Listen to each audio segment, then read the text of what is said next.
Wow. Hey, pura vida, mi gente. How you guys doing? Thanks for tuning in once again. Appreciate you guys doing that. Shout out to Miko Saga for that instrumental we're hearing right now. Much love, my brother Miko. So once again, thanks for tuning in. Today we're just gonna it's like a refresher, really. We've gone over a lot of this information already. Just more corroboration from other researchers and previous scholars. authors of books and, you know, anthropologists, I guess you can call them.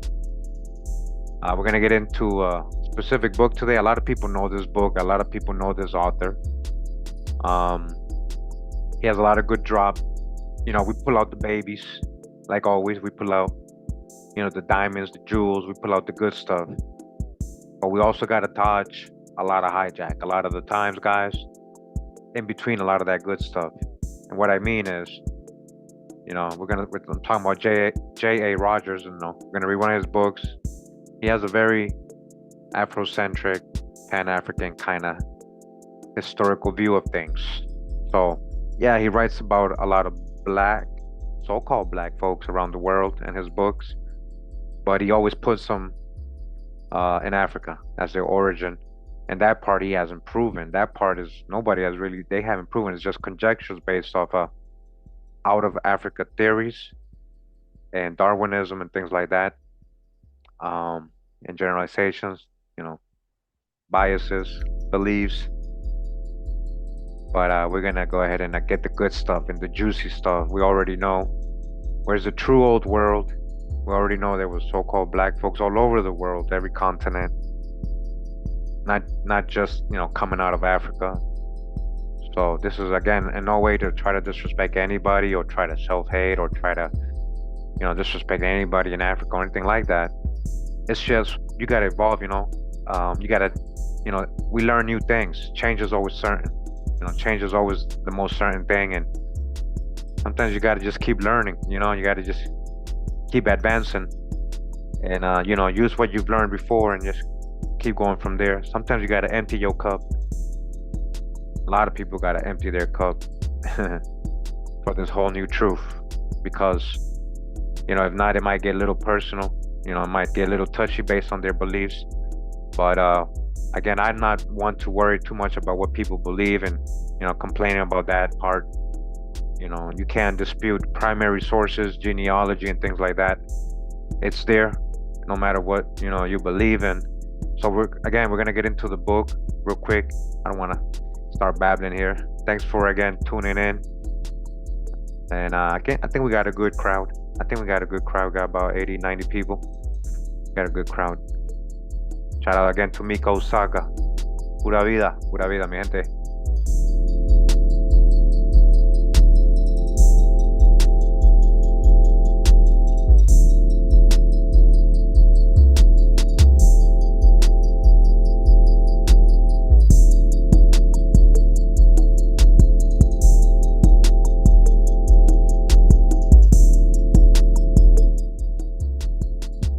Yeah. Test. Let me know if the music's ever too loud, guys. All right. So again, just real quick, little refresher, right? We're gonna go through some images here, just to get the visual going. Activate some senses. All right, activate some senses. Nobody's blackwashing. You know, this is just history, guys. And all these people, all these different depictions of melanated people throughout Europe, throughout history, are not the same person or the same mythical Saint Maurice or Balthasar the Magi. You know, that's the hijack stories they add to all these images. And we bought it. We actually believe all that stuff. We don't even question things. But we try to be logical about other things. We're so logical and we're so smart and intelligent about other things, but we're not logical about things like this, which should be, you know, you should be logical with when they tell you things like that. They don't even all look like the same person. Come on, why would they be painting? And also, you know, that they're Moors or slaves. I'm not Moor, but I mean that they were slaves or captured Moors. Everybody has to be a captured Moor or a slave in order to be in a bust or a statue or a painting in Europe. Again, all those are hijacks, guys. Just, you know, try to speak to you as a real person, that, you know, you gotta wake up from all that. Gotta get past all that, you know. If you're new to my channel, make sure you catch up on the presentations. We've gone over a lot of hidden history, a lot of primary sources, a lot of genealogy showing, you know, not everybody's coming out of so-called Africa.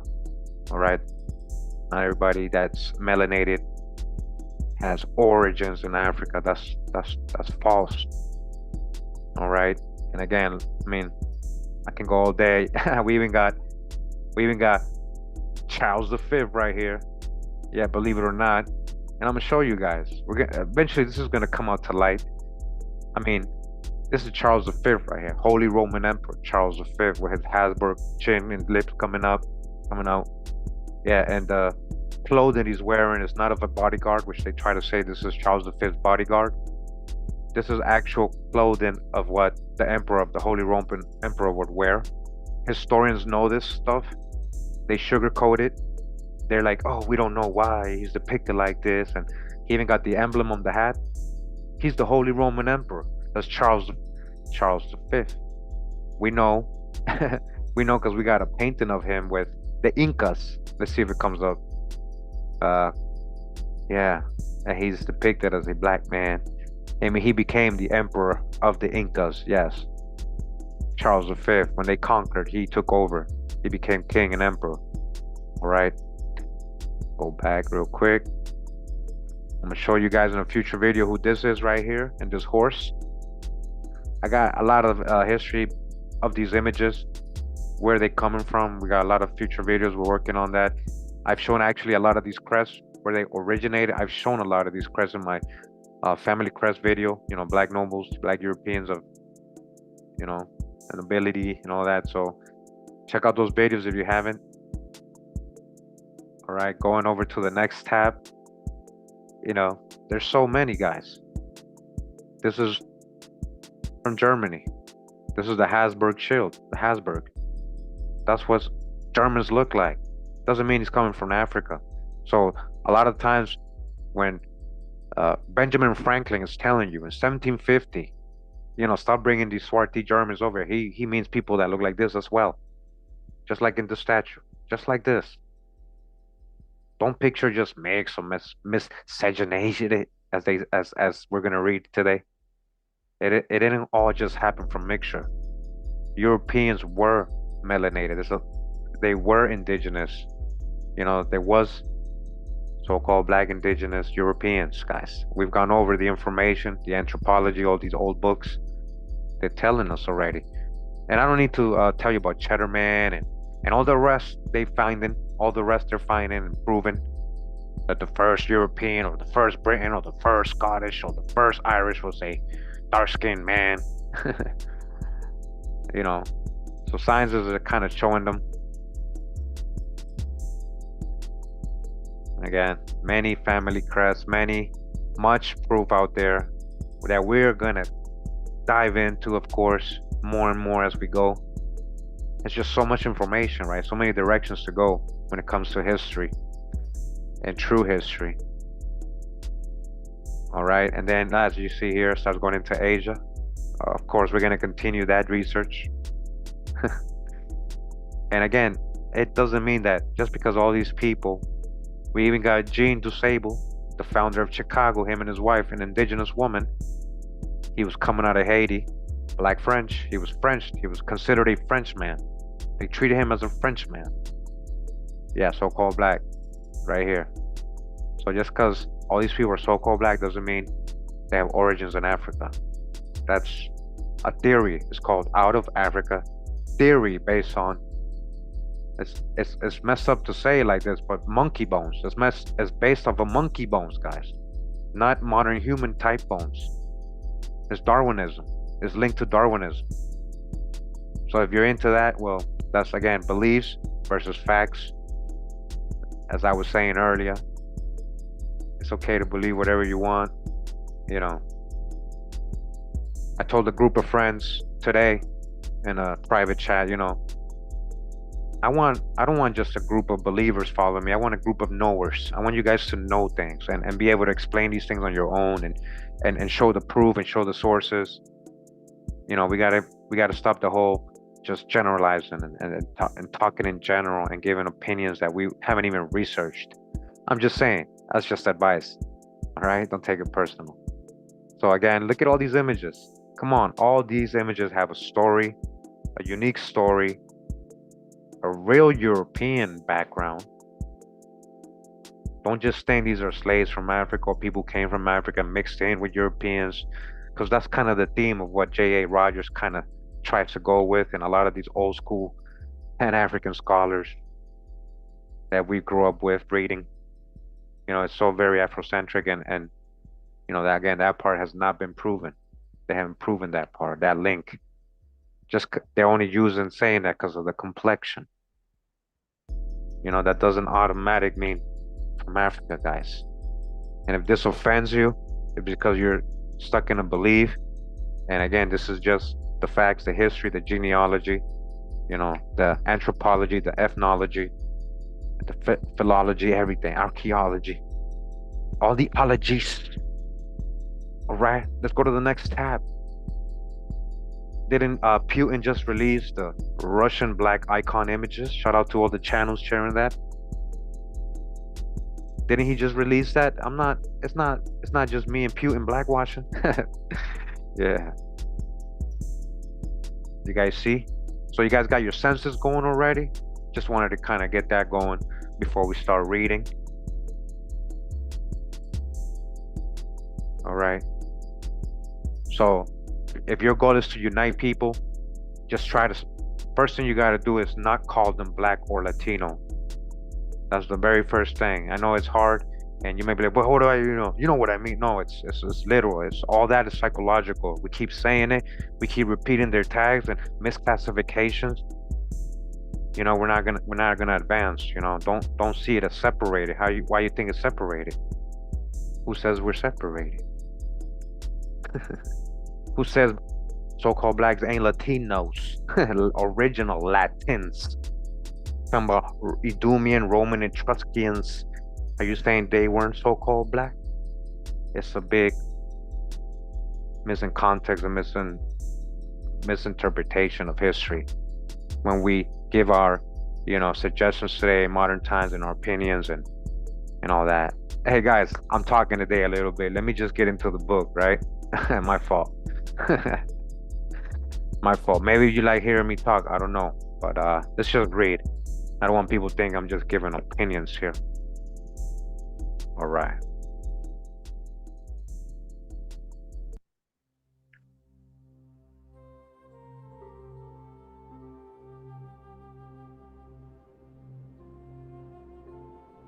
Are they the sons of Japhet? What are you talking about, man? Like, you gotta understand that Europe was inhabited by many different nations, guys, not one peoples. Just like the Americas. We gotta stop generalizing. I just said that. Yeah, they were there, it seems, at first, a lot of the Japhet descendants, but not only. The history keeps going. The history keeps going. You gotta keep going with the history. There's been wars, people come, the Trois de Danann and all that, they drive them out, the Furgons and Furbons, all that. So, sex and race. This is the books we're going to get into today.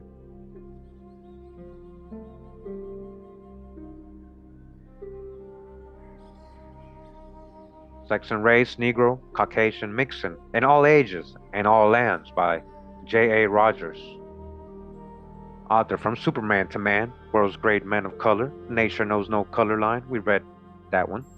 We're going to get into some of the other ones a little bit. Again, this is volume 1. There's about 3 or 4 volumes of this, I believe, that we shall get into eventually. Okay. We're going to go to pay, let me see. Okay, yeah, page 151. We're in chapter 15.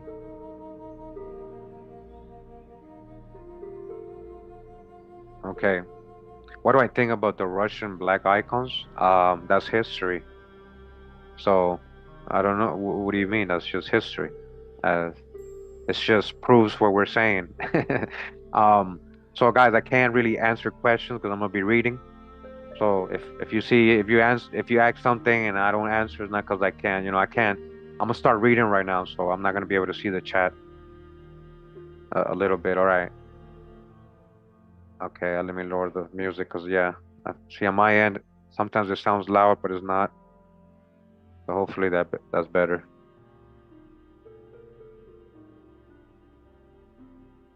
All right. Read on. Read on. He's like, hurry up, man. Hey, hey, man. If you're in a rush today, hey, it might not be the day. Yeah, because I'm not feeling like rushing. So it says here miscegenation in Spain, Portugal, and Italy, right? So again, the author or and everybody else in the world kinda we're indoctrinated to think that black Europeans are only there, that there was only black Europeans in colonial times or in these kind of times because of mixing, right? Admixture between two different races, and then okay, and then we got all these mulattoes and black folks. But again, we've already shown that there was original peoples to these lands that were would be considered Negro or so-called black today. That's just fact. So it says southern Spain and Portugal are in a reality Negroid lands, all right? Negroid lands. They are only geographically European. Napoleon was pretty nearly right when he said Africa began at the Pyrenees, again, so with the Afrocentric kind of view, meaning they're saying there's only black because they must have come from Africa, right? But watch what he's going to say. Watch what he's going to say. It says the oldest skulls found in the peninsula are Negroid. So again, they're finding skulls there, not people migrating there. This is especially true of one of Mongem, Portugal, which is one of the earliest of the present human type yet discovered.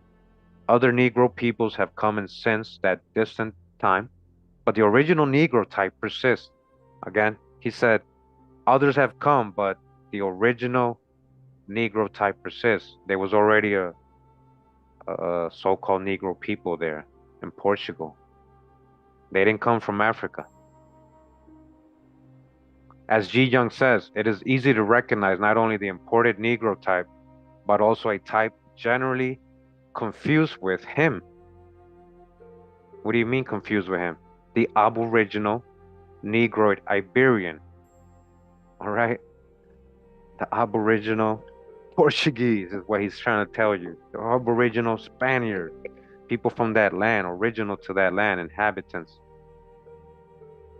not coming out of Africa, a different so-called type of Negroes, what he's saying.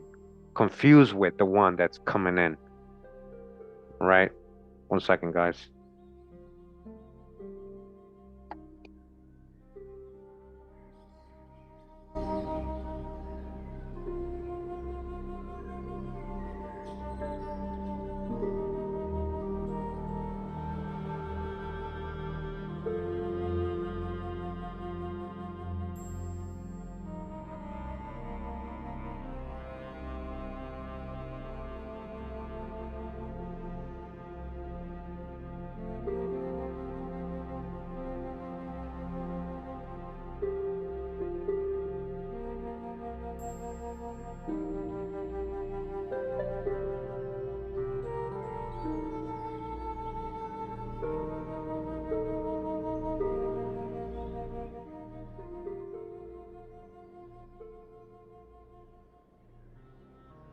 All right.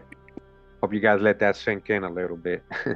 Later, we know not how there arose in Spain a mixed blood people, which, as Vicuna says, was almost Negro with frizzly hair. All right? Almost Negro. These are very probably the Celtiberians or Black Celts. Celtiberians, I guess, not Celti. All right? Almost Negro with frizzly hair. We already know, the research we've done on the Celts and all that. Again, go back on the previous videos. Who took civilizations such as it then existed in the west of Britain and were found there by Julius Caesar. Tacitus describes them as swarthy with curly hair. All right. So this is very important. Let me point this out. You got Tacitus, right? Supposedly saying they're swarthy with curly hair. Tacitus never said they are coming from West Africa or Africa or anything like that. That's what I'm trying to point out. They add those narratives later on to us, guys, in school, universities, based on the idea that everybody came out of Africa, or especially everybody that's dark complexion or so-called Negro.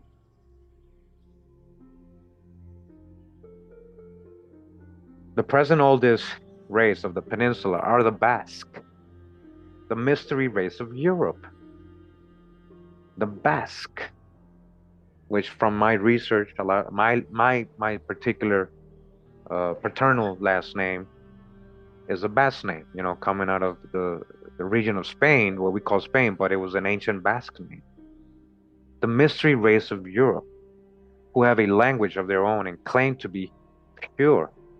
Some Basques have a certain type of Negroid face, and it is not improbable that such are the descendants of the Negro aborigines just mentioned. He just said, well, those could be indigenous to that part of the, even though they're Negroid, they have a Negroid face, they're indigenous to that part of the world. Or, as we shall see, could they be related to ancient Americans and a connection to the Americas, the Basque and the Picts and all these ancient people of Europe? Future videos, guys, all right? The investigation continues.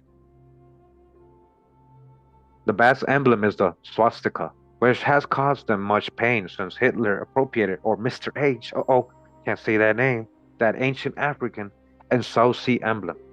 All right, so that's the hijack. See what I mean about the author? He literally just said that that symbol of the what they call in swastika is African and South Sea emblem. So we have that emblem all throughout the Americas, a so-called Native American symbol as well. Are you going to say that's African? That Africans came here and taught it to the so-called Native Americans? That's all the hijacks on all these tags, right? So just want to point that out, right? I have seen signs in Basque, shop windows, disclaiming connection with Mr. H, and pointing out that the Basque used the swastika thousands of years before him, just like in the Americas.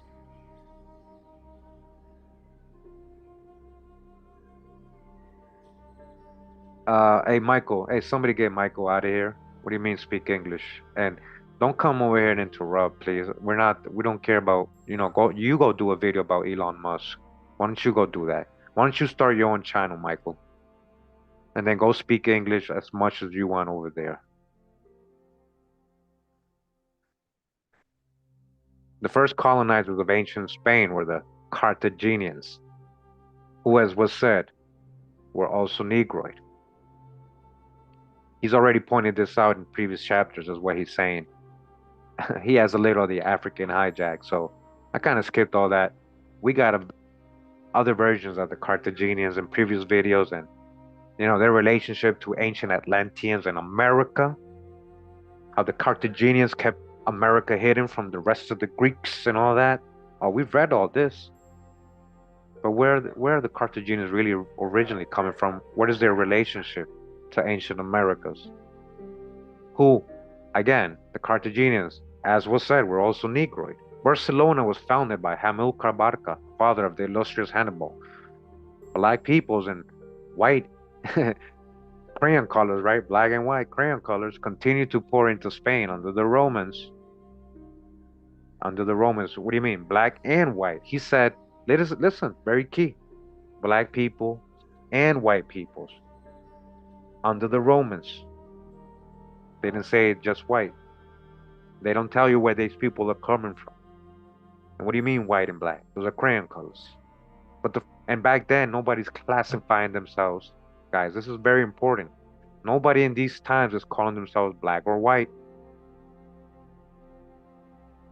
But the first great wave of miscegenation. So see how he says, oh, the mixture happened with the Moorish conquest. Oh, that's when so-called blacks got to Europe. Do you guys see the hijack with some of these authors? I know a lot of people probably never noticed these things, but I'm just trying to tell you. That's like agreeing with so-called white folks that say, well, you guys were never in Europe until the Moors came.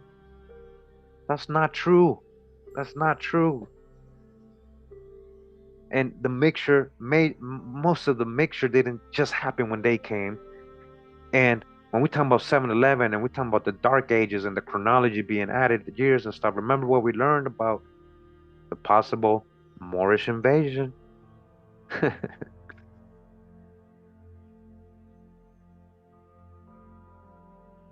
So in 7-11 AD, he's saying that's probably when they all mixed because the Moors came, the the black folks from Africa came and mixed with all the white people. That's what they're saying.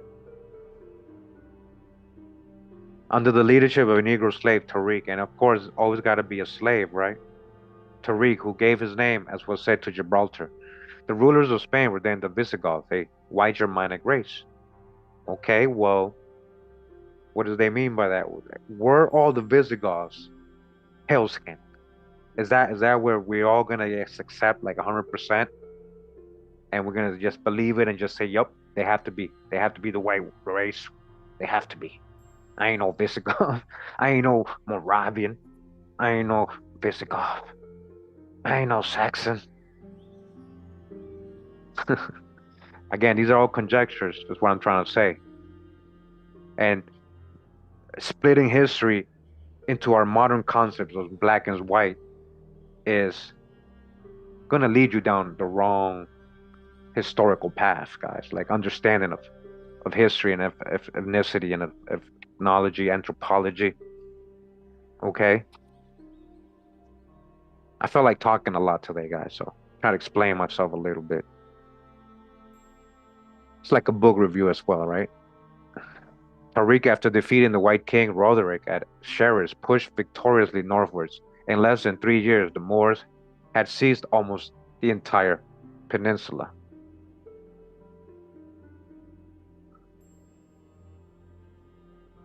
Other waves of African invasions followed. Now you see, everything is coming out of Africa, according to J.A. Rogers. Afrocentric view, only because of their complexion or because they're being called black or known to be so-called Negro peoples he's talking about. How do you know a lot of these so-called Negro people didn't come from the Americas? It's what I've been trying to say the whole time. A lot of them did. A lot of these Iberians did. We've shown the history, we've shown the corroboration, the research of why we're saying that. Where is Atlantis? We were navigators. Got to understand the history of these people and their legends, where they say they're coming from. In 1086 came a people from Upper Senegal that was almost purely Negro. They were the Almoravids, a religious sect. How it says the Almoravids were Berbers and were largely mingled with pure Negroes. Yusuf, their leader, was himself a Negro. The routed cart of Moorish work describes him. So, like, you see, like, why do you have to explain that these are Negroes? Wouldn't they all be if they're coming from Africa? This is okay. Just trying to something to think about. What?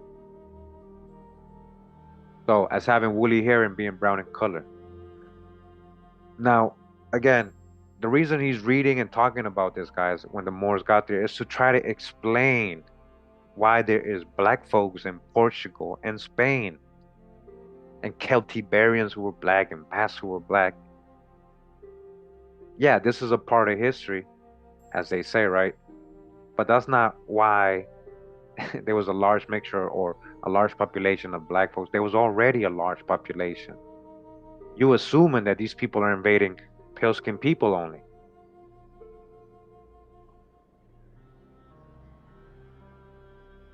So, as you guys can see, for the next 8th century, Moors and Germans with other incoming whites and blacks mingled their blood in the peninsula.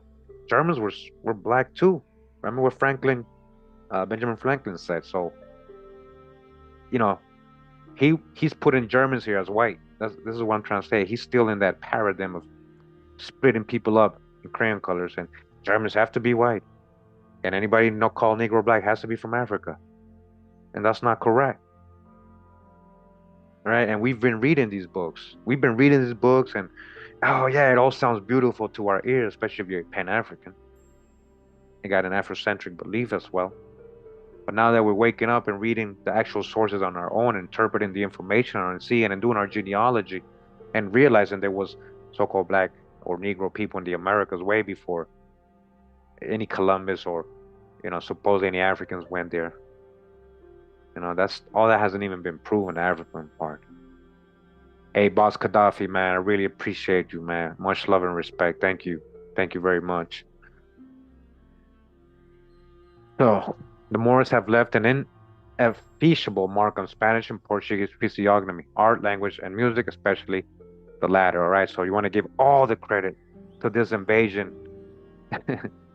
Who were the people before that? Remember what we read in my videos, the series False Chronology, about how they were giving credit of the architecture and everything when this matches older stuff too.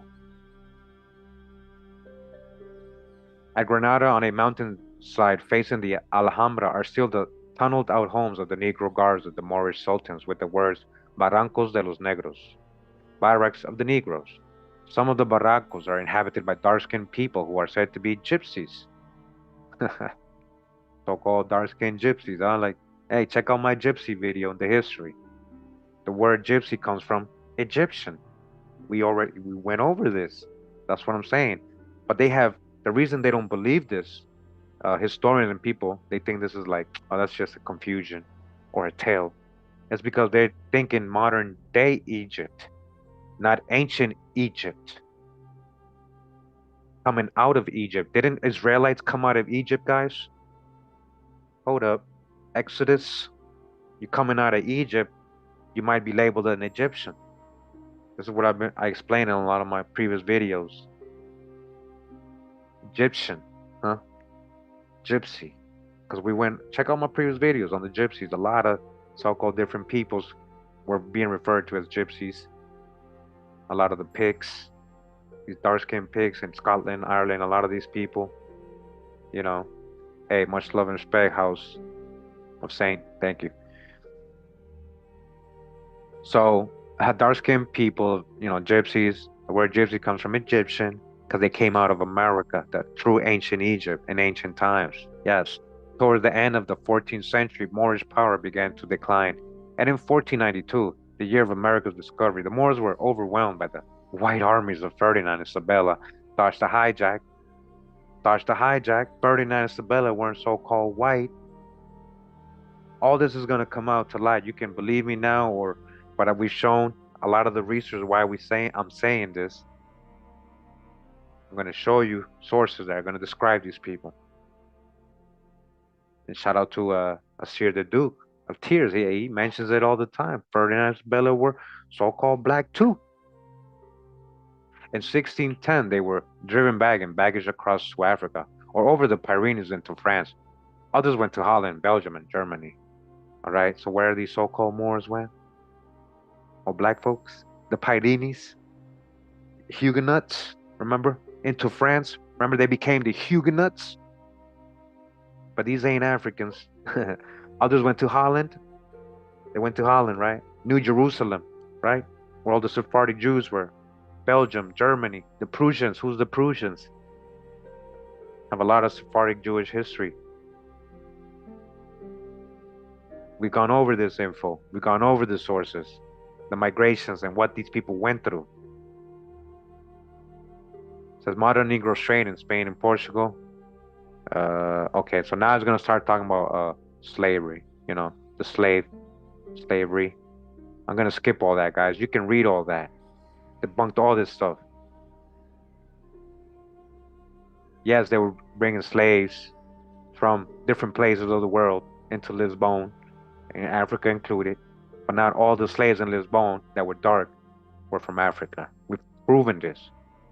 We've shown the sources from the 1500s how the Spanish and Portuguese were enslaving American Indians, bringing them into Lisbon, Seville, calling them Negroes, misclassifying them as Negroes. And Caledonian, who's saying there's anything wrong with being African? This is my point. You're not listening, man. All you're doing is taking all this personal.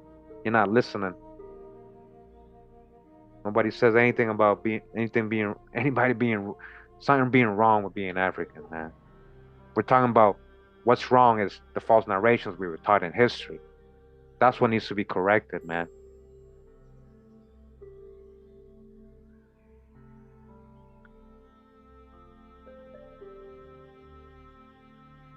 Yeah. Yeah. For the next centuries after slavery, right? Okay. For the next century, the Negroes came in droves to take the place of the Moors and Jews who had also been expelled. So more Negroes came after they expelled Moors and Jews. So I thought Moors and Jews were so-called Negroes. Well, the Sephardic Jews we know. All right. Soon, whole provinces of Portugal, especially the southern one of Algarve, became black. This is what they want you to think that it became. It was always so-called black. It was always so-called black. This is what I'm trying to tell you guys. That's the hijack. That has nothing to do with hating on people from Africa, telling the truth. Come on, let's grow up, man. Try to pay attention. Get over the feelings. We're doing historical research here. This ain't a blog. This ain't just one of those channels where people are just talking, giving opinions. We put in a lot of work. We show a lot of historical sources. Give me my due diligence. Been here 7 years trying to show you guys something, and it's not just me talking. Give me a little credit after all these years, after all these sources, and try to pay attention. I think I'm onto something. I hope I am. I just ask the Most High, Hawa, to lead me and give me wisdom to discern everything. Now make this all personal. So again, it was always so-called black. Lisbon, the capital itself, again, Lisbon was more black than white. Was more black than white in the 16th century. Of course it was. Amalgamation went on so freely that in time, even the royal family was more Negro than white. So again, look what he's saying. He's saying the only reason the royal family was so-called black is because of what? Amalgamation? That's not true. Break that spell out of that thought. That's wrong. That's wrong thinking. That's not correct. That's not correct. Show me their genealogy. Prove to me that these people are so-called black nobles or royalty because they mix with an African. Prove that.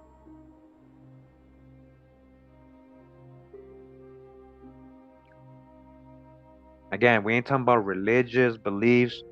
We ain't talking about flying marbles in the sky. None of that. Fake space, none of that. We ain't talking about demons or mythological. We ain't talking about none of that. We're talking about real history here. Let's not get off track, guys. You know, especially you should pay attention with that name. Pay attention. Everything didn't come out of Africa. Pay attention. Pay attention, man. Kemet means rich black soil. Fertile, rich black soil. Doesn't mean a place or landmass in Africa.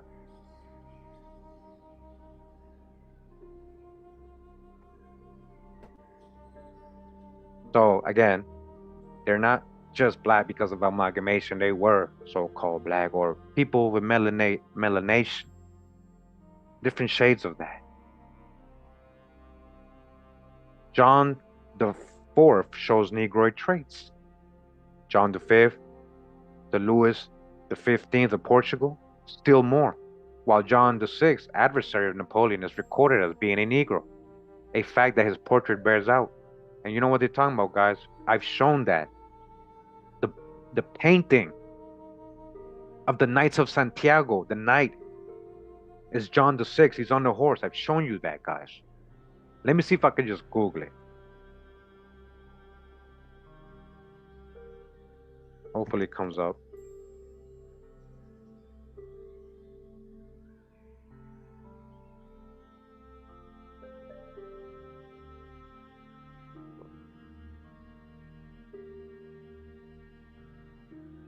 And yeah, that's the hijacks. That's the hijack. Yeah, they ain't gonna show it. As you guys can see, they won't show it. Let me see if I got it in my computer. 1 second, guys.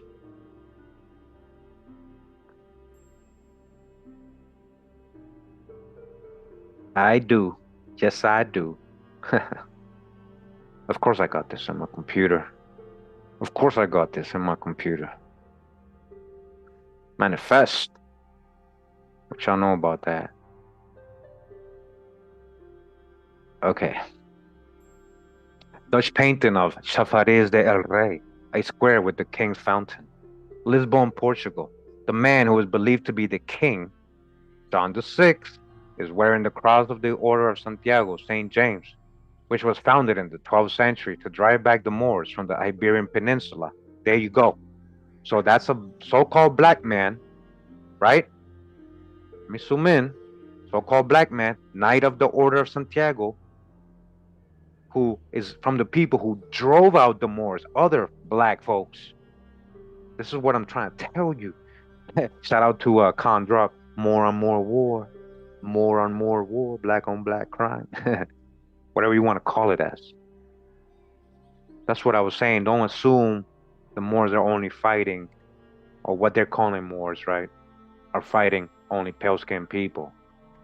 That's wrong thinking. Flush that down the toilet. Flush that down the toilet. Throw that out the door. Out the window. Throw that out the window, guys. Do better research. We got to get past our beliefs and misconceptions and biases. All right, let's go back to the book. This is John the Sixth. This is what he was saying, that there is a portrait of him. This is a historical portrait of a king of Portugal, John the Sixth, and he's not so-called black because he mixed with an African. Prove that to me. You haven't proven that part. You're just saying that because he's dark skinned. You guys don't understand that all we've been fed all our lives are conjectures. We've been basing our history of theories and conjectures. Yeah, we got some sources, but then they add false narratives on top of these things. And we just believe it. And if it sounds sweet to our ears, we go and run with it. Oh yeah, he African. I like that. I like that. This is John the Sixth, Knight of Santiago, of the Order of Santiago. In my video where I did of him, I showed a possible living descendant who's still black. He carries the name Santiago. And he just couldn't believe it. He's just like, wow. And he's looking at the original painting. He's looking at, this is not no Photoshop. I didn't draw this. It's from a real painting in a historical house right there. And I think, I forget where it is. I don't know if it's in Portugal still. But it's real. Again, guys, black Europeans were real. And they weren't all coming out of Africa. Let's continue. Let's continue. Hope you guys enjoying the presentation so far. Again, John VI, the adversary of Napoleon, is recorded as being a Negro. A fact that his portrait bears out. His portrait bears out. It's not an AI image. It's a real painting. Break your spell. Anything you add on top of that is conjecture. You're adding conjecture when you call him an African. You're adding a conjecture and you don't realize it. You're just repeating what others told you, and they never proven that part to you. The Duchess de Abrantes, wife of the French ambassador of the court of John VI, and a leading writer of the time, says of him, his enormous head, listen, with its Negro hair, his enormous head, with its Negro hair, one more time, let's run it back, his enormous head with his Negro hair, John VI, Knight of the Order of Santiago. Let's go back. I hope the visuals are helping you guys. Which, moreover, was quite in harmony with his thick lips, his African nose. This is what I mean, guys. Dodge the hijack. Oh, now there's an African nose. Oh, that's a phenotype. So that phenotype is only an African phenotype, right? But yet they got it on the Olmec statues, right? They got it in the Olmec statues, but it's supposed to be an African nose. And they've never really proven those are Africans who came here, made giant heads, and then left again. They didn't settle. They didn't influence the people with any of their traditions. They just left. And they just left stone heads here. Just so we can remember the good old days. Come on. This is what I'm saying. If you didn't realize J.A. Rogers was an Afrocentrist and very Pan-African and kind of adding a lot of hijack as you're reading, then now you know. I'm trying to point that out. Yeah, I'm trying to point that out. So we can know how to discern information from certain authors and get understand when they're showing sources and talking historical facts you can verify, and when they're adding beliefs and conjectures into this research. Like that part where he has and the color of his skin. Of John's wife, who was a daughter of Ferdinand the seventh of Spain, she says. Her skin was brown and hair dry and woolly. Okay?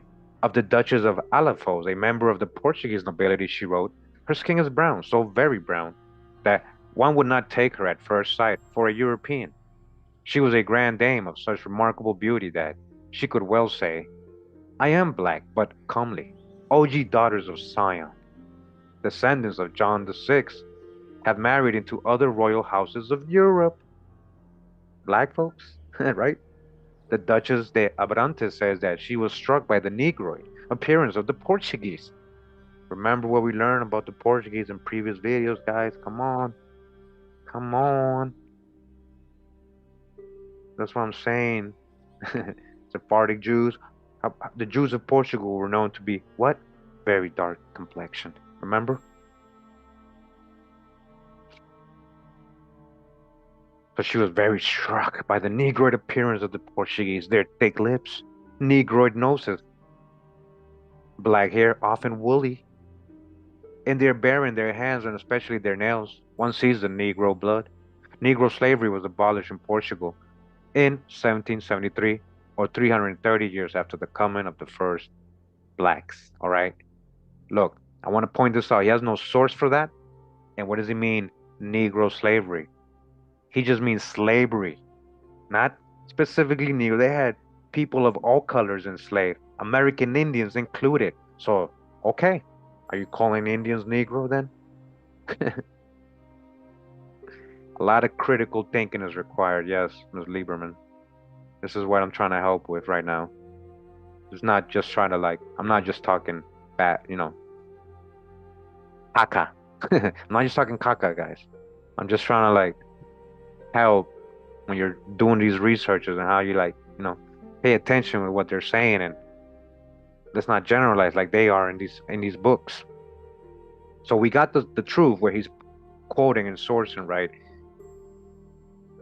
And then he adds his stuff, well, Negro slavery was, what do you mean Negro slavery was abolished? On my trip through southern Portugal, I was struck by the resemblance of many of the people to the West Indian mulatto type. Again, listen to this, guys.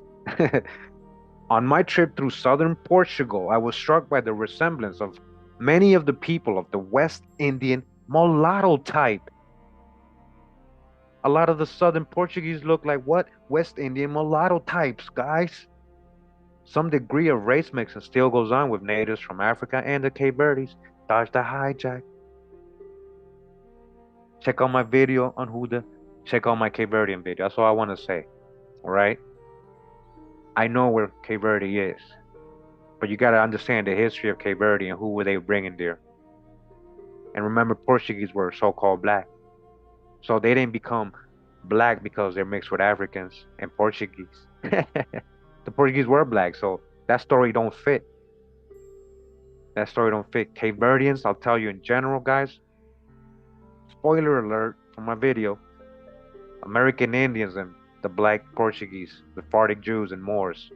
That's who mainly Cape Verdeans are. Criollos. Yeah.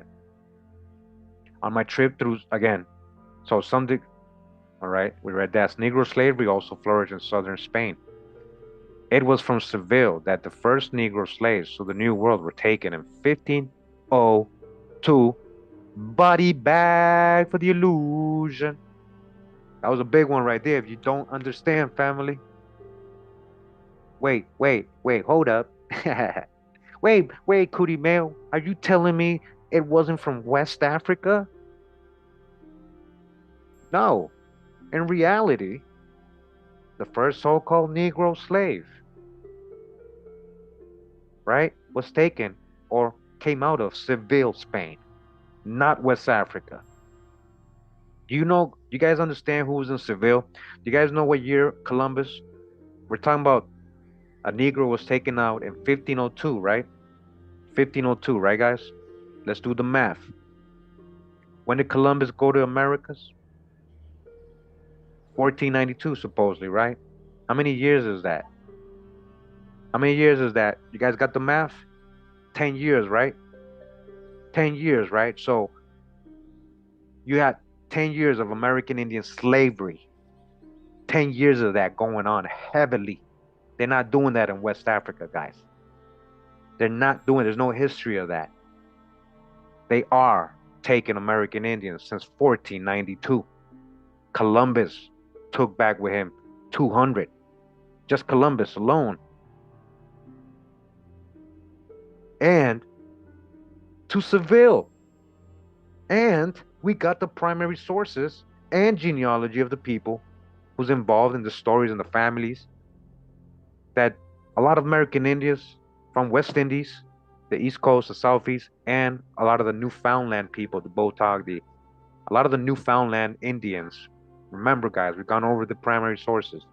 Were taken enslaved to Seville, and there they were being called Negroes, reclassified as Negroes. So again, I'm gonna read this back to you, knowing that. Now that you remember that, and no, remember that, right? You remember that, right? Now that you remember that, or now you didn't know, well, now you know that. And check out the previous videos for all the drop-in sources. Now that you know that, again, Negro slavery also flourished in southern Spain. It was from Seville that the first Negro slaves to the New World were taken in 1502. What Negroes? You talking about Willis? Only Spanish Negroes were exported. That is, hold up, wait, but I thought it was West African, my Ghana. I thought your DNA test said it was you from Sierra Leone, Ghana, Angola. But it was only Spanish Negroes that were exported. That is, those who had come under the influence of Christians. We've read this, guy. They were the auxiliaries a lot of the times. We've read this, these black Latinos. We've read this. Remember, a lot of these so-called black Negroes, not because they're slaves from Africa, it's because they were Sephardic Jews and Moors, and they were being kicked out. Remember, they were being sent to plantations, encomiendas, the Spanish. Remember, you got to have a context behind what you're reading. These books are outdated and very Afrocentrist, but it has a lot of good drop, right? A lot of good drop. So you didn't know it didn't start in West Africa. And then what Negroes? Show me each person you're talking about. Show me the individual you're talking about calling a Negro. Let me know who he is, what his ethnic background, who his parents are, who his family are. Prove it to me. Prove it to me is what I'm trying to ask you to do before you start Africanizing everybody that's dark skinned. Seville had a large number of Negroes. They were calling Indian Negroes. Didn't they call the ones in South America Negros de Terra? Right? Shout out to Jack Forbes, Africans and Native Americans. Right? They were calling Negroes, um, American Indians from Newfoundland Negroes in Seville, and they're being sold as Negroes in Seville. And from Seville going to Cape Verde. Man, I've read this before, guys. I swear I have. I've shown you the story. I've shown you the research. Let's put it all together now. It's time to get past the whole West African slave trade. Let's tell a real story. Real people went through a middle passage. There is a middle passage, but you're just looking at the wrong source for the so-called slaves. Yeah, that happened too, but not like they told us. It was more in reverse. Black is a crayon color, Caledonian. You still on it, Caledonian? You still upset? This, hey man, you gotta throw all that. If you got the Pan African belief still, hey, you're just gonna keep feeling a little offended and confused and hurt and all right, Caledonian. But you should try to like catch up on the presentations. Take the time to look over the sources. Take the time to understand what I'm saying. And thank you, James. Thank you for correcting Caledonian. Damn. People still calling themselves a crayon. Can you believe that? Yeah. So Seville had a large number of Negroes. Of course it did. Who lived in what is now the Barrio Carmona. These blacks, so-called blacks, had government of their own under a Negro count. These so-called blacks, right? But in reality, Ferdinand and Isabella is so-called blacks too. So what do you mean they had their own? You see how he's trying to separate it like everybody else is white and everybody else lives under a white ruler or white count? Get that concept out your head. Juan de Valla or Valladolid, El Conde Negro, all right? Oh, we probably gonna have a future video of El Conde Negro. Oh yeah, that's him right here. I actually was planning a video on him just to prove to you that there is no history of him having any African ancestry, even though they try to say he's some free black. So a street in the quarter still bears his name. The people of southern Spain still show evidences of their Negro ancestry. The people, oh sorry, and some of the dark-eyed senoritas remind one of those of Cuba. Incidentally, there is some American Indian strain. Hello. Incidentally, there is some American, some. You really think it's just some American Indian strain into Spaniards too. Thousands of Indians of both sexes were taken to Spain as slaves. Americo, okay, this is what we were just talking about, guys. He's not going to show you all the sources because when you start talking about thousands, we start talking about hundreds of thousands, like thousands, like it went on for many, many years. And again, check out my series, The Real Slave Trade. I have the sources in case you're interested. So you can start comparing the numbers. Thousands of Indians of both sexes were taken to Spain as slaves, all right. And again, they were being called Negroes there. So when you're saying you brought Negroes in 1502, what Negroes? Americo Vespucius took 222 of them to Cadiz, all right. Vespucci, oh Albert, remember his name is Albert. America, it's not Amerigo, it's Albert. Alberico. It was Alberico. Albert. I got the video on that. Yeah, I got a video on that too. He took 222 Indians as slaves to Cadiz, Spain in 1498 and sold them there. Sold. Sold. Could they have ended up in Cape Verde? And then from Cape Verde back to the Americas?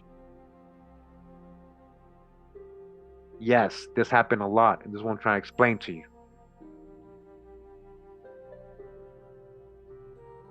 So did Columbus.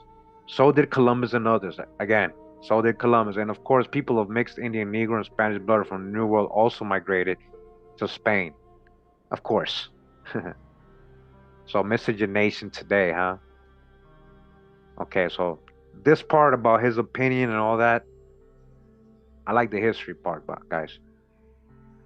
So race mixture in Spanish literature, he goes on here.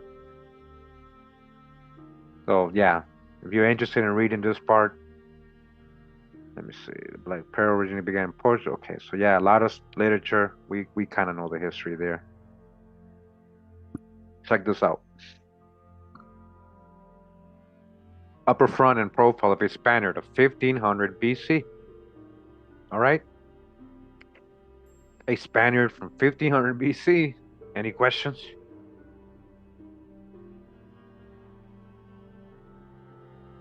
Probably the ancestral type of the Silurs or Western Britons, not Africans. Who's the Silurs? Oh man, we got so much drop on this in previous videos too. The Western Britons, and we're not stopping with that drop. We got a lot more coming, a lot more. All right, let's go back. Related to who? Western Britons, Silurs. The Silurs historically were described as dark-skinned people everywhere in most sources, guys.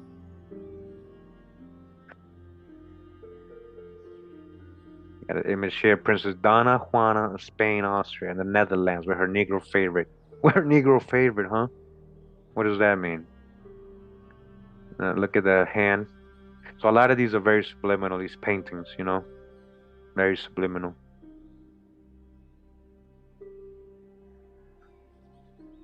Ah, man.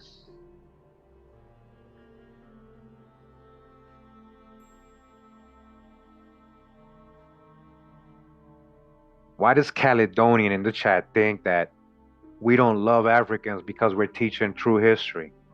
That has nothing to do. They don't relate. You sound very ignorant, Caledonian. You sound very childish. You're very corny, man. Very corny that I don't want to see your messages anymore. And since the moderators are being really nice to you, I'll just do it myself. You're being very stubborn and you're taking this personal and you're putting words in my mouth. I don't hate Africans, man. I'm gonna just time you out for 24 hours. Maybe you'll come back with some more understanding. Okay. Thank you. Anybody else hurt? Anybody got any words? Anybody on any other Pan Africans? Feel free to speak right now. You're so in tune with your belief. Go ahead and be brave and speak right now. Wait. Yeah, that's a fake account for sure. You already know. Hey James, you already know, man. I ain't talking bad about my motives. I'm just messing with. That my motives are trying to be respectful too. I understand. I ain't trying to just block everybody like people think. But yeah. Okay. Let's see what we missed up here. Strip more some Portuguese greatest men of Negro ancestry on Antonio Vieira.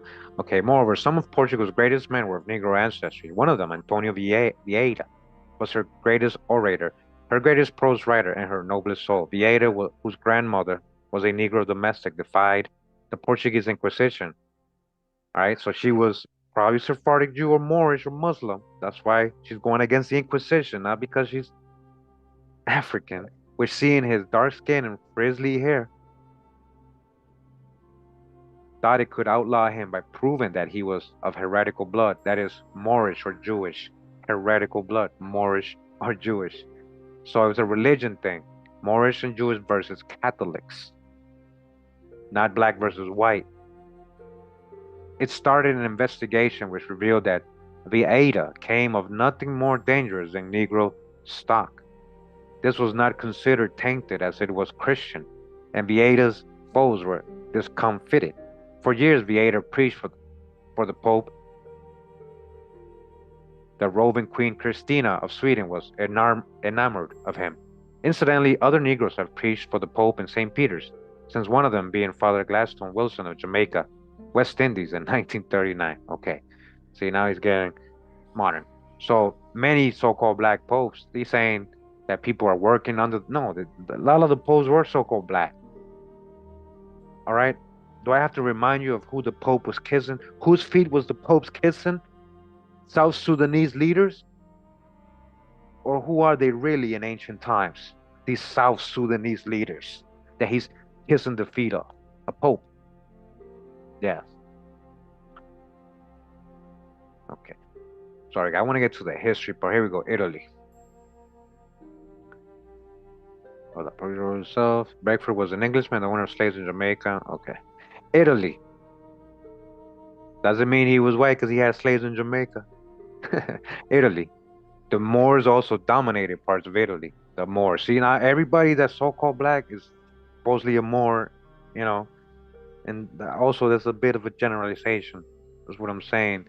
Again, black folks didn't exist in Italy only because Moors came and mixed in. This is what he's trying to say. So I'm trying to break down to you guys. That's the hijack. In 846 AD, they laid siege to Rome. In 878, they captured Sicily from Normans. Normans were so-called black. We got the anthropological research. And Rome, who's the true Romans? Idumeans. You think all Idumeans and Etruscans and all these people were pale skin only? Man, I'm talking to the author, right? I'm being sarcastic. And in 898, defeated Otto II of Germany, South Italy. As in Spain, they mixed their blood with that of the native Italians, who at this period had a large infusion of German blood due to the invasion of the Goths and Vandals, German. So they trying to say white. Negro slavery of the 15th century from Spain and Portugal also spread into Italy. So now he's saying this is another reason why people in Italy are black, because slaves were sent there from Africa. No, no, get that thinking out your head. They were already indigenous, he called it earlier aboriginal Italians there. We've gone over the anthropological books. Come on, man. And they're just gonna keep finding skulls and bones that's gonna keep proving it that these people were swarthy in all these areas. So it's in the noble families, right? The Italian leading families, including the most illustrious royal family of the times, the Medicis, okay? Again, future video, I'm gonna show the sources. These people described as black folks. And primary sources, the faces of some of the Medici as given in Regia Familiae Medicorum Etruria are undoubtedly Negroid. So again, this is the hijack I want to point out. So again, he started talking about Moors invading and slavery, right? African slavery. And then he starts talking about the black Medicis like that's why they're black, and that's not the reason they're black. So that's the hijack. You try to prep us and add some Afrocentrist ideas into us, but that ain't gonna work in 2024. I hope it doesn't work in 2024 for you guys. I hope we're past that. I hope we're past that. Yeah, the Medicis, yeah. Doesn't mean they were from Africa. Are undoubtedly Negroid, all right? This family were undoubtedly Negroid, especially that of Cosimo III and his son Gian Castone, who bears a striking resemblance to the great Negro novelist Alexander Dumas. Charles II of England came of this stock. Didn't I just do a video of Charles II so swarthy the other day, guys? Didn't I just do that?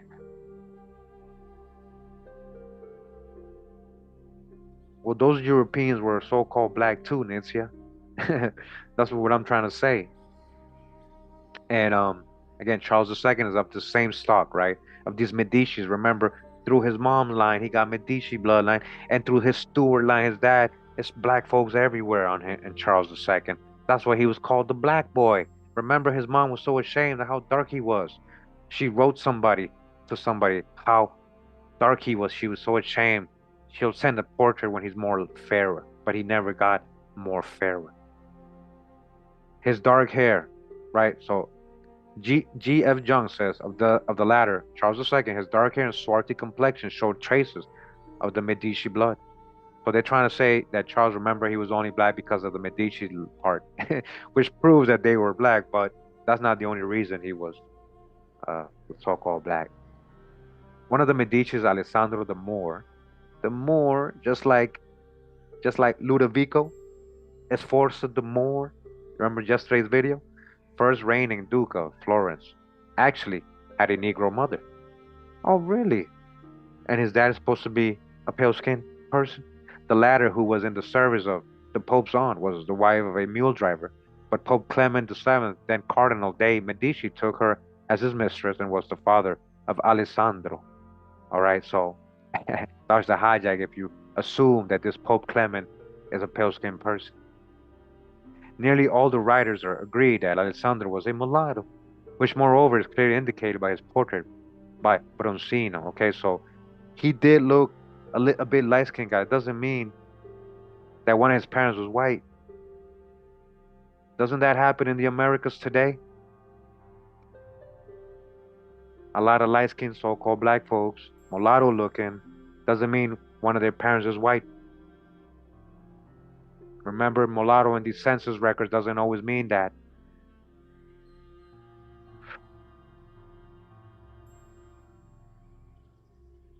Which moreover is clearly indicated by his portrait of Bronzino. The Encyclopedia Italiana says his color, his lips, and his hair revealed his Negro strain. Gino Capone, Italian historian, says that his mother was a Moorish or mulatto slave, una Shiva mora or mulata. and that Alessandro had a dark skin, thick lips, and woolly hair. La pelle scura, la labbra grossi, e cabello crespi. All right? La pelle scura, la labbra grossi, e capello crespi. All right? In case you speak Italian. Benvenuto Cellini, who worked for Alessandro, says, as do several others, that everyone believed that Alessandro was the son of the Pope. Alessandro married Margaret, daughter of Charles V.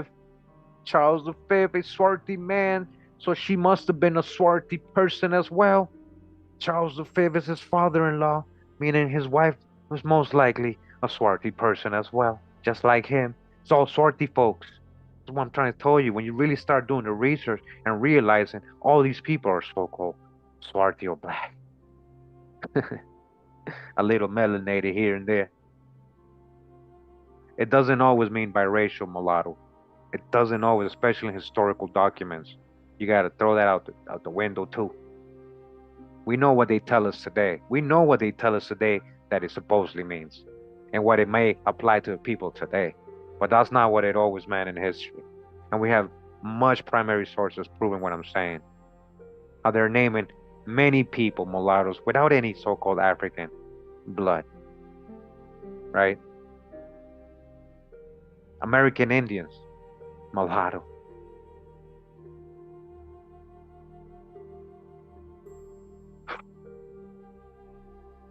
Alessandro married Margaret, daughter of, okay, Charles V, Emperor of Germany, Spain, and Austria. All right? The Emperor of Germany, Spain, and Austria was a so-called black man, Charles V. I don't care what you think. I don't care how it hurts you to know that or me saying it. It's a fact that's going to become mainstream eventually. And you're going to remember this. It's a fact. It's happening. All this is coming out. You got to evolve. His children by other white women were other white women. Okay. Julius, who became an admiral of the Order of St. Stephen. Cosmo, who by Lucretia Cajetana had Angelica, first wife of Peter, Duke of Altemps and Galesio. Alessandro also had two natural daughters, one Julia, who was twice married, first to Francesco Cantelmo, Duke of Popola, and secondly to Bernardo de Medina, Baron of Otogano. From this latter marriage descended the princes of that line. Portia, the other daughter, became a nun. Staley reports yet another daughter who married Francesco de Bartolomei. Another great Italian who was most likely of Negro ancestry was Ludovico de Moor. There we go. Duke of Milan. That's what my video from yesterday is about. Go check it out. Foremost member of the powerful Esforza family. Biography Universal says he was called the Moor because of his very, very swarthy skin. Very swarthy. Not, okay, this is a big one right here. They called him the Moor. He didn't call himself the Moor. They called him the Moor because of his very swarthy skin, not because he was a so-called. Brantôme tells of another love affair in high life with a Negro, a beautiful grand dame of Naples, who had a Negro slave, the ugliest in the world, her groom, her lover, whose ugliness and odd appearance made him beloved by her. All right? Remember, American Indians are being sent to these places and being classified as Negroes. So what you mean a Negro slave? Are we supposed to assume that's an African person? That's the hijack with J.A. Rogers. Stop trying to sneak that in there, J.A. Rogers. Let me see. All right, keep going. Oh, look at this. All right. Okay, it says Borgia of Marie de Medici, Queen of France. All right, Marie Medici. There she is. All right, you guys see that? Flip the phone a little bit. Flip the computer. Are we talking about Charles V's mom? Charles II, I mean. Noble Italian ladies and their amours with Negro slaves. Juvenal and Martial, early Roman writers, scored the fountains of the Roman matrons of their time for blackamoors, as was said. Masuccio, another Italian writer of the 15th century, is even more severe in this respect, and his stories which throw much light on the history of the period. Noble Italian ladies who are cold and indifferent to men of their own class are infatuated with Negro slaves. And his Novellino 22, the wife of the rich Nicolao de Aguito of Trapani, a woman of great beauty, is so deeply in love with her husband's Moorish slave, a young fellow, strong and robust of body but ugly beyond measure, she that she would have killed her husband if the slave had said so, and finally ran away to Africa with him. Okay, so we got a case of somebody cheating. so I so we got all right, we're supposed to assume it's because she couldn't help the you know because he was so called black, you know, and she's supposed to be white and her husband's supposed to be white. All right, I guess maybe could have been something else though. How are we to assume that it was because it was only the complexion, you know? Novellino tells of a young man who was desperately in love with a great. Okay, so these are like love stories. Hold on. Very young, beautiful woman named Jorina. All right, so you can pause it, take a screenshot if you want. There you go. I ain't trying to hide anything. I just like it's just a lot of conjectures. I just sometimes I can't just read a bunch of conjectures. I want to get to the real stuff. So look at this. All right, this is historical stuff here. This is what I'm saying. 1 to 7 and 9 to 10 cameos from the Bibliothèque Nationale of Paris, all right? From the Bibliothèque Nationale of Paris. And then we got Attic Greek faith of the 5th century. All right? Any questions? All so-called black people, right? All Negro people, right? In their historical bibliothèques. And all I'm trying to say is we can't just add the Moor or African tag to all these black Europeans, guys. They have their own story and own family lines and ancestors. Might not be so-called Moors or coming out of Africa. If you really do the research, you're gonna see that. I guarantee it. That's what I'm trying to say. We gotta get out of the beliefs only, or what they told us, and not verify what people tell us. Casanova, the world's most famous lover. I mean, okay, so Casanova. All right, let's go on to chapter 16. You guys down to read another chapter? Or should I end it right there? Hey, Joseph, I'll be right with you, bro. It says miscegenation in Holland, Belgium, Austria, Russia, Poland. Negro strain entered Belgium and the Netherlands. The Negro strain, it entered. It was always there. They're finding the bones today, guys. It was always there. And yes, Petro, exactly. The history is still being written, guys. We're not done learning. Everything hasn't been taught. Everything is not known, and everything they taught us is not true or help us grow. We are still writing the history books.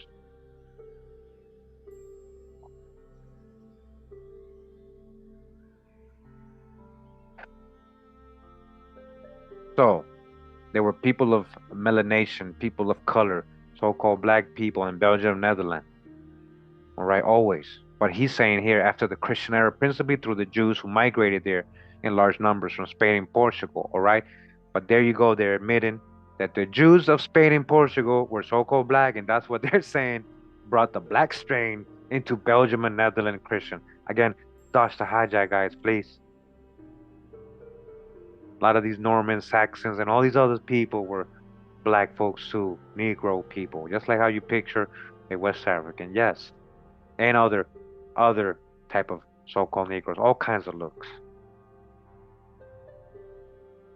As was said, Spain had a large number of Negroes in her armies and Negro blood in her nobility. According to a 17th century Spanish classic, El Valiente Negro in Flandes, by Andrés de Claramonte y Corroy, a Negro ex-slave, Juan de Merida, rose to the Lieutenant General of the Duke of Alba, the Spanish commander in Flanders. The Spanish tinged the fair skins of the Nordics. The Spaniards tinged, now the Spaniards are black, right? This is the whole story always that, oh, they're only black because the Spanish mixed with them. That's not true, too. Throw that out the window, too. It's not only because of that. The Nordics, huh? The Black Danes, the Black Hungarians, and all that we kept reading. Remember the book Ancient and Modern Britons and all the other anthropological books we read on these Nordics, Normans and Vikings and all that. So, so these Nordics of the Netherlands and created according to Theophil Gautier a new Flemish type with brown skin and black hair. The Flemish people were very swarthy. This is what I was getting to my research. Like, wow, a second race which the soldiers of the Spanish Duke of Alva have sown between Brussels and Cambrai. Another writer, Bogart Vashi, claims, however, that there was a black-skinned race living in the Low Countries before the Spanish invasion. This is what I've been trying to say all day. And why you keep saying it happened when the Moors came or only through slavery? That's not true. There was already a so-called black-skinned race living in the Low Countries before the Spanish invasion. He says there are documents which prove the existence of blacks in Flanders in the Middle Ages. They ain't supposed to be there. There's no history of Moors or African slaves, so they ain't supposed to be there. They can't explain it. I have long called attention to this fact in the life of Saint Godelier, 11th century, written by one of her contemporaries, Drogon, a monk of the Abbey of St. Andrews le Bruges. All right. Again, let me go back, guys. What do you mean? Middle Ages had many black folks. The Middle Ages had many black folks. Again, Putin just released the icon pictures of the Christians, right? Of the Middle Ages, right? Ancient Russian 5 cents icon, provenant Russia, all right? This is what I'm trying to explain you guys. And it doesn't mean that all these people were out of Africa. Again, out of Africa theory. Is that what we're going off? A theory? Is that what we've been going off? A theory this whole time? A conjecture and a theory? And you're okay with that? You're okay with that, right? Because it fits your beliefs, right? But anything else that doesn't, you're gonna argue it, right?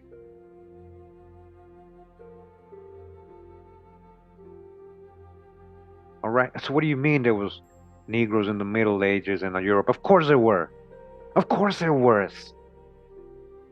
Of course there was. I can go all day. I can just do videos on all these images, and I will. Why not? But that's like taking the easy route, just showing you images. I want to show you the books, the primary sources, the correlation, the genealogy. I want to show you everything. Because a lot of people show these images and they add the African part to it. Throw all that out the window. That's outdated information. It helped us growing up and it got us, it was, everything happens for a reason. There's a time for everything. And the time right now is for you to get rid of all those beliefs and biases and conjectures and opinions and understand when you're talking facts and when you're talking opinions. Facts is things you can prove. And I'm not just talking about by spitting in a tube. Go back to the book. He's so surprised there was black folks in the Middle Ages. He's surprised. So there are documents that prove the existence of blacks in Flanders in the Middle Ages. Of course there is. I have long called attention to this fact in the life of Saint Godelieve, 11th century, written by one of her contemporaries, Drogon, a monk of the Abbey of Saint Andre les Bruges. Margaret, Countess of Flanders, 1568, was known as Black Meg. Swarty grit, Swarty Pakurimeo. Pakurimeo, Swarty don't mean black Kurimeo. Swarty doesn't mean black, it's just a tan Kurimeo, or it just means black hair Kurimeo. People still argue me with that. Even with yesterday's video, the recent videos, they still argue me that Swarty doesn't mean black, guys. So it's like a waste of time, it's like a waste of time with some people. Beethoven's blackish brown skin. Beethoven's blackish brown skin. Yes, future video gonna show the source and Negroid traits might have come from the Spanish stuff. It might be from the Spanish who were mixed with slaves and Africans from Africa. It must be that. It has to be that. Please tell me it's that, cause then I don't know why they're black. So I gotta make up a whole conjecture, a whole narrative. Do you understand? I'm being sarcastic, but do you understand what has been done to us this whole time? Might have been is not a fact. When you say might have been, that means you don't know. Might have come. Might. These Negroid traits might. Maybe, possibly white, maybe. All right, those ain't factual words, guys. Those ain't factual thoughts. Those are opinions, conjectures. Learn these words, learn the etymology of these words.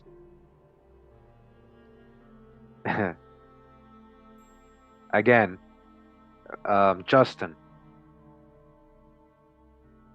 See, that's again, I'm talking today, guys. So I'm gonna point out certain things, right? And there's nothing to anybody, and maybe you might disagree with me, but and I have these conversations in my private chat with some of my peoples, right? And just because somebody is black doesn't mean he's automatically an Israelite either, guys. Come on. Edomites, Moabites, Hagarites, Ishmaelites, Canaanites, and all these other nations were so-called black too. So just because somebody is black doesn't mean, oh, he's automatically Judah. Come on, man. That's that whole West African, Pan-African, Afrocentric view of things. And there's 12 tribes, not just Judah. There's 12 tribes. And again, they came in many. If you guys know scripture, if you read scripture, it says scattered to the four corners, a mixed multitude. Shout out to Khan Drop, Abyssinian, which means a mixed multitude. A mixed multitude. Thank you, Pedro. I just,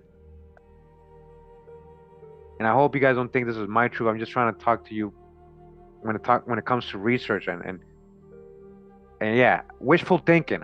Hey, all blacks are Israelites. Hey, why, yeah, it sounds like a great thought. But the truth is, all skinfolk ain't kinfolk, guys. You gotta really understand that. You gotta really understand that. So, I don't know if you know a little bit more about me, about Beethoven, that you're added that he's an Israelite. Maybe, but maybe not. Him being blackish, brown skin doesn't mean he's automatically an Israelite because of that.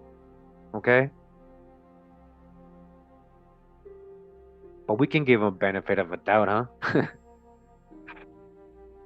All right. Indeed, he was called the Black Spaniard of Bone. All right, Beethoven, the Black Spaniard of Bone. All right, why are they calling him that? His Malay strain might have come in by a Malaysian settler in Holland. Huh? Hmm. Future video. We got a lot to investigate here. What you mean?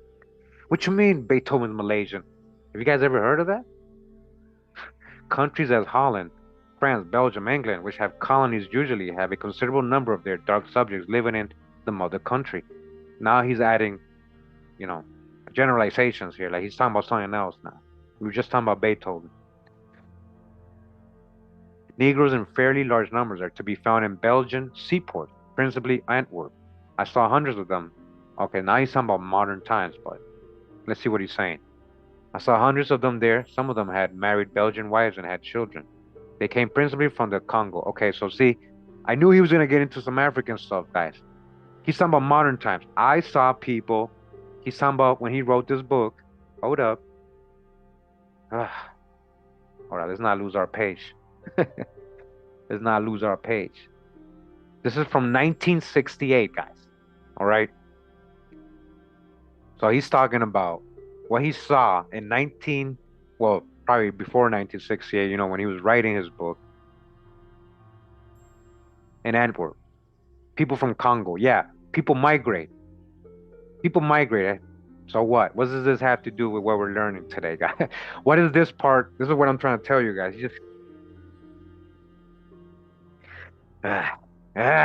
oy vey. Okay, so again, modern stuff.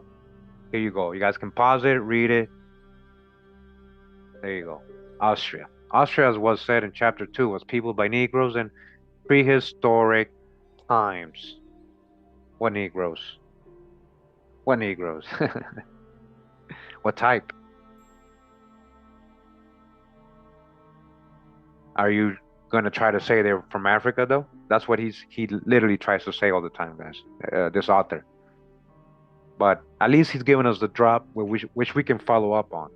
That's why I read these books. It's like a book review. We discern the info. We try to make sense of it with the real facts we already know. Much love and respect. Power Inc. Awakening. Thank you. Appreciate it. So, Austria was said in chapter 2 was peopled by Negroes in prehistoric times, all right? Do do we have to go back to chapter 2? Hey, we're probably gonna do that. We're probably gonna do that. He has a lot of the African stuff. We're gonna discern it too, but he's letting you know that there was definitely, whether he believes they came from Africa, but there was definitely Negroes in prehistoric times. Evidences of Grimaldi culture have been found there. The most noted of which is the statue of a Negro woman with woolly hair, enormous breasts, buttocks, with large humps of fat, and elongated limbs, all of which are characters of the unmixed Hottentot Bushman race of South Africa. Now you see this? They found an ancient sculpture, right? Artifact in Austria, right? Of a person that he's describing as, you know, woolly hair, enormous breasts, buttocks, and large hump fat. Are you saying that only South Africans fit that phenotype? You see what I'm saying, guys? They want you to think everything Africa. He wants you to, he's Pan Africanizing you as you read his book. That's why you gotta dodge the hijack big time. That's not the only people that look like that. And we found these same statues over here, guys. Same exact. It's all over the world, actually. It's all over the world. Dedrick, this is what I'm talking about. Exactly. Exactly. Why does it have to be compared to only the Hottentot Bushmen? This statue, the oldest known sculpture of the human form, was discovered at Willendorf, hence its name, the Venus of Willendorf. It is now in the Vienna Museum. You see, they found that oldest what? The oldest known sculpture of the human is of a Negro person found in Europe, not Africa, Europe.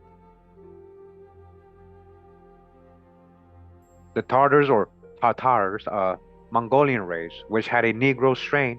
Very true. We went over the Black Huns and many. We're gonna go over a lot of this information when we get into my Black Asian videos, guys, more and more. All right. The Tartars, yeah, they had a Negro strain. A lot of those Mongols were so-called black. Genghis Khan, aka Georgie Danilovich, was a black man. All this is gonna come to light one day, guys. It's gonna rearrange your thinking. Because that's what I'm saying. You can't group all so-called black people as one people. Their complexion didn't make them the same people, or their so-called Negro strain.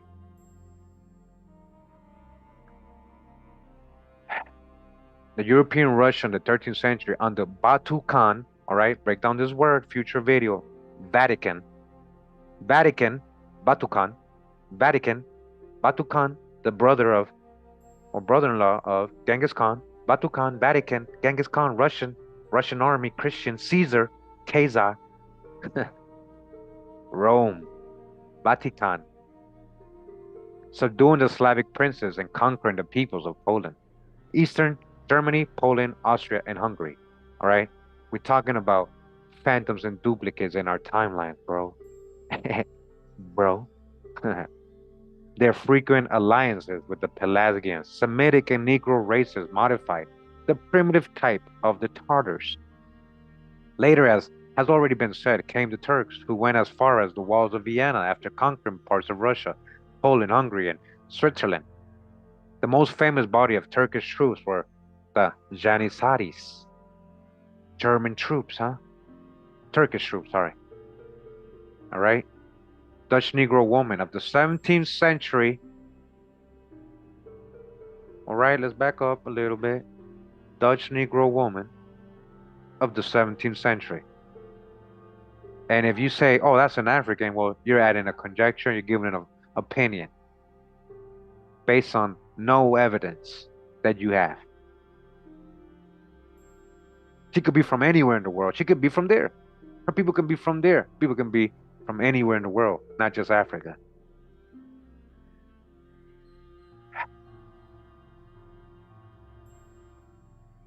So, where were we? Sorry. There's Turkish troops, right, who were largely Negro slaves of the Sultan. Hmm. You see how they want to make all the black folks into slaves, right? The Sultan was Negro. What you talking about? This is what I'm saying. Dodge your own hijacks. If you reading this and you're like, you're agreeing, like, yeah. Sultan was white. It may be presumed that these soldiers made free with the women as conquerors usually do. The German invaders of Belgium in 1914 left behind progeny of fight Germans in 1940. All right, now he's just adding like, you see how when he adds, starts adding his opinions. All right. The people of Central Europe, especially the Hungarians, show to a marked degree the mixing which has happened as a result of the various invasions. Hating great Austrian composer who was called the Blackamoor because of his very dark skin, he was called the Blackamoor by others. He didn't call himself that because of his very dark skin. That's why they called him that. Probably. Look how he's adding a conjecture and opinion. He don't know this. He's just trying to explain why Haydn, the great Austrian composer, who was a blackamoor or so-called black, was was there. He's trying to say, well, maybe he's from the Turkish Negro stock. The same has been said of Goethe. Probably. All right. Again, we've been living and being educated, especially in history, off of conjectures and opinions, guys. Theories, conjectures, and opinions. Probably. He probably came. What if he probably didn't come from there? At least one noble Austrian family of the 18th century, the von Fürstersleben, had a direct Negro strain. The daughter of Angelo Soliman, a Negro from the Congo, who was a favorite of the Prince of Liechtenstein. All right, I know where he's getting that Congo story. That's not a true story, guys. That's a modern narration added to this guy's history. The daughter of Angelo Soliman, a Negro from Congo, who was a favorite of the Prince of Liechtenstein and also of Joseph II of Austria, married the Baron Eduard von Duschenlen. So, the daughter of Angelo Soliman, a Negro from the Congo, she married a Baron, right? So all of a sudden, a Negro who supposedly they want us to think probably that he was a slave, all somehow ended up his family, his line, married into the royals right there, right? Into the barons, into the nobles. Von Fürstensleben. Prove to me, anybody, I dare anybody listening to me, you think I'm just talking, prove to me that this guy they're naming, Angelo Soliman, came from the Congo. Soliman, with his Jewish last name, Soliman. Sephardic Jewish last name. Or even Muslim last name. Actually, that's more Muslim. I've seen it in more Muslim people. Soliman himself also married into nobility. They just marrying people from Congo like nothing, the nobles, right? Vienna was also the scene of the triumphs of the great mulatto violinist, George A.P. Bridgetower, whose father was an African Negro and his mother Polish or German. Okay. Bridgetower, okay, but see, he has no sources for that part, as you can see, and again, he's just saying he's black. His dad was so-called black, and his mother Polish or German, which he wants us to assume that means white. Bridgetower was a close friend of Beethoven, accompanying the latter on the violin and interpreting his works. The two friends parted when the Countess Guacardi, with whom Beethoven was madly in love, became too friendly with Bridgetower. Franz Joseph II of Austria Hungary, like Caesar or the Caesar Nicholas II, had a number of stalwart Negro attendants at his court, splendidly dressed and who served largely for show. These Negroes had white wives and mulatto children. Again, where's the sources? Please. Where's the footnotes on all this stuff, J.A. Rogers? I want to see, I want to follow up. on all these people. And I want to make sure that Joseph II wasn't also a Swarty or Negro person. That's the hijack, guys. A lot of hijack been being thrown out here as I read. I can see it. I can discern the info based on my research. At present, Negroes are few in Central Europe. They don't. There's no Negroes in Central Europe. He's saying it's 1968. One meets from time to time, however, the child of an occasional Negro student or musician by some white mother. All right, let's keep going, guys. All right, let's look at these images. 1 and 2, 3 and 4. Huh? Angelo Soliman. Look at this. Angelo Soliman and his daughter, and he's supposed to be a Congo man from the Congo. Look at that. He looks pretty light skinned. Look like a light skinned Negro person, right? And that's his daughter. All right, they look like mulattoes. So how come they're not? How come they're calling Medici, Alessandro Medici, the mulatto? He said, "Oh, clearly looks like a mulatto, but not this guy from the Congo, because he's supposed to be from the Congo. It's not supposed to be a mulatto. He's supposed to be." Wow. Right.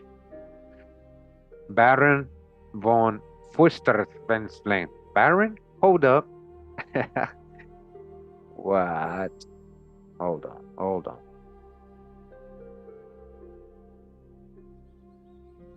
So this is what they're saying a Congo guy, but let's go back to some things we were just looking at. Okay, hold on. All right, hold on. Okay, okay, okay. All right. Are these all Congo people? Are these all from the Congo? Because they got a turban and all that? Are these all from the Congo? All these black European paintings are all Congo people, right? All these are from the Congo, right? All right. This is what I've been trying to tell you guys. You gotta dodge the hijack. Big time. Big time. A lot of these sites also add the Pan-African stuff to it. So this is Angelos Solimanos. He got a Muslim Jewish last name, and they want us to think he's from the Congo.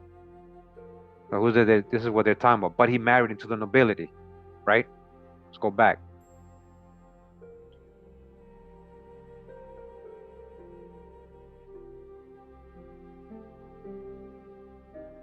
Solomon himself also married into the nobility. Just like that, anybody can marry the nobility, I guess. It doesn't matter if you're from the Congo. All right.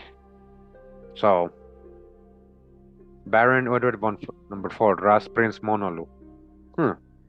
Compare him to the Ras Ethiopian, huh? What if I told you the Ethiopian monarch and Selassie and all these people are actually Italian nobles, ancient Italian nobles who actually went there and conquered Ethiopia in more past times? It's not part of our modern history. What is their real name? What is their real name? What is the scramble of Africa really about? And the Berlin Conference, guys. These are all future videos I got planned. Why did the Europeans have to scramble to Africa all of a sudden? Who was really scrambling? European, Russian, Poland. That a prehistoric Negro race also lived in Russia is highly probable. Oh, it has highly. It must. Let's go back, guys. Russian iconoclasms. Yeah. Shout out to Putin, yo. Shout out to Putin, Tom Drop, and everybody else who's shown this stuff. Uh, I think Michelle showed it too recently. Anyways, yeah. Statues of the Grimaldi type have been found at Gargaremo on the Upper Don. Professor Dixon in The Racial History of Man said that the early Negro type could be discerned in Eastern Russia as late as the Middle Ages. As late as the Middle Ages. Tartar and Mongolian invasions from Asia brought in considerable Negro strains. So there, see how there's always, just like in the Americas, everything had to have been brought over here. So that's how they treat the so-called Negro strain in Europe. It had to have come from somewhere else. That's not true, guys. Throw that out the window. That's not true.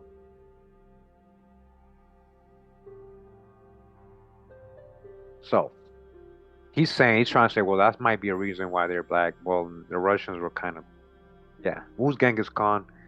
Was he really a Mongol? What is a Mongol? Mongol means great empire. Mongolia, the country, was named recently, guys, 1900s or 1800s. Like, these words have a meaning and there's a history behind all this stuff. Southern Mongolian invasion on Asia brought considerable, supposedly, Negro strain. There's a type of Russian whose skin is white and hair is straight, but whose face is distinctly Negroid. As for instance, Yermolov, who was one of the lovers of Catherine the Great. It was probably this that caused Potemkin, Catherine's principal lover, to call Yermolov a white Negro. Probably, he's just guessing. Princess Murad in her Catherine the Great calls him a half Negro, but Yermolov's portrait shows him a white man with a strongly Negroid face.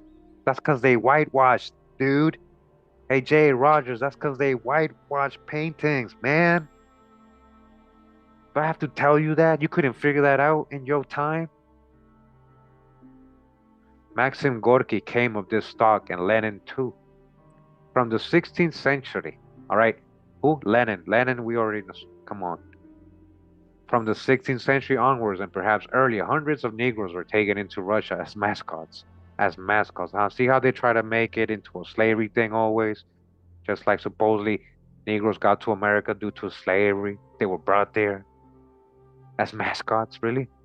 Are you saying the Russians that were bringing these Negroes from wherever they were weren't Negro themselves? Is that what you're trying to say?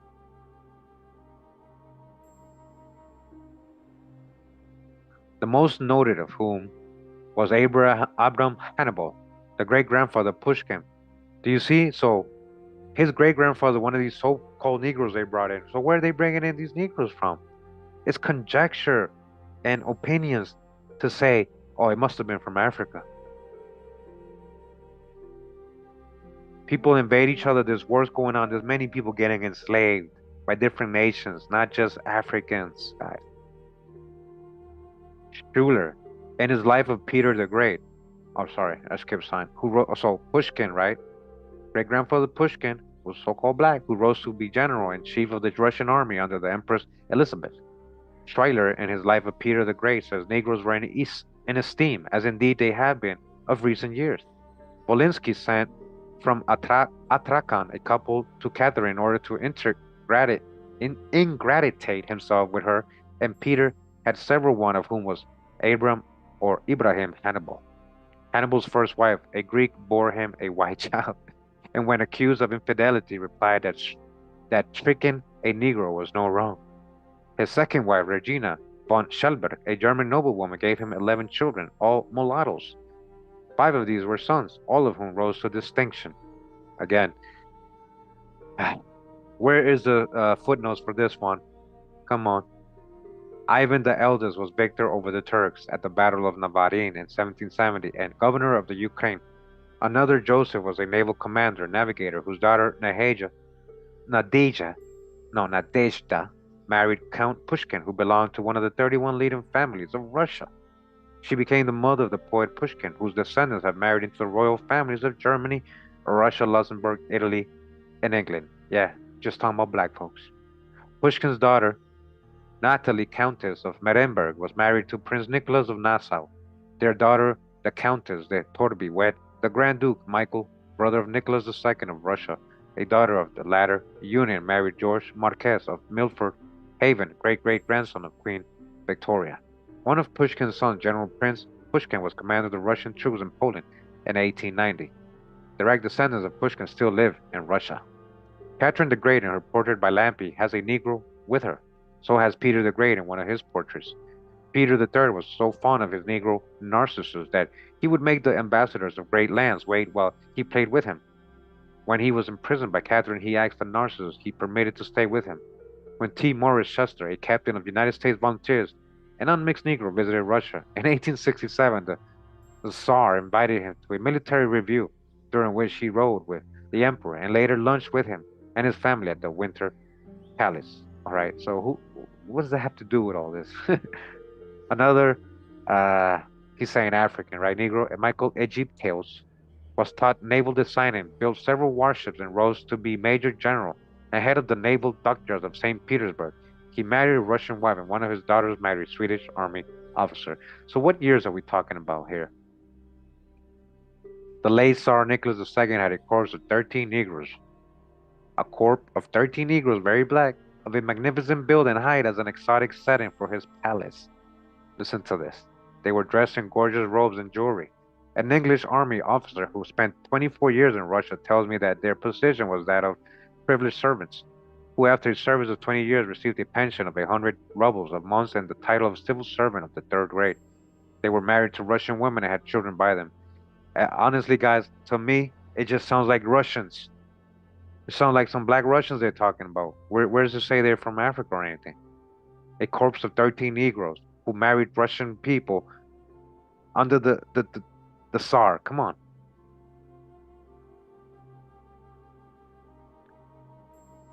One of them in Ethiopia who had been brought in Africa for 3 rubles by a rich merchant named Kropensky. This child, he said, was reared with all the luxury of Russian upper. So Ethiopian, remember they call him, he was Ethiopian. A lot of times, I mean, he was black. He was Negro. An American Negro, John Gordon, was a member of the. Okay, see, this is very recent stuff, guys. Like, I don't know why am I reading this. Ooh, Negro white in Germany. Uh-oh. Uh-oh. Hey, guys, I'm gonna end it right here. We're gonna continue the next chapters in another installment. It's already been 2 hours. Don't want to start another chapter because I'm gonna probably take long. Very talkative today. I'm gonna stop a lot, but I hope you guys enjoyed the presentation. What information we can pull out, pull out the babies out the bathwater, pull out the jewels and the diamonds, put it all together with the past research, and you're going to see a bigger picture. All right. Thanks for tuning in, hearing me read. Apologies if I offend anybody at any time. It's not my intention. I want to be real with you guys. I hope you guys eventually see that I was really trying to help everybody understand a lot of history that was left out to us. And hopefully with that help our own misconceptions and biases, prejudices, stereotypes, beliefs, and have a more solid foundation that you can actually prove, a tangible one. You can see, touch, not just beliefs and conjectures and theories. Again, theories out of Africa, theory, out of Africa, theory that's based off of monkey bones, guys. Monkey bones. Do you come from monkeys? No, you don't. No, you don't. Why are you even following that? But whatever, to each his own. You can believe whatever you like. But in my channel, we're talking about things we can verify, sources, things like that, genealogy, real history, not beliefs, not belief systems, not religious mindsets. Thanks for tuning in once again. Much love and respect. Appreciate everybody took the time that came through today and heard me read. Appreciate all of you. I'm just looking at the chat, make sure I didn't. That's who was here, so I can remember who was here.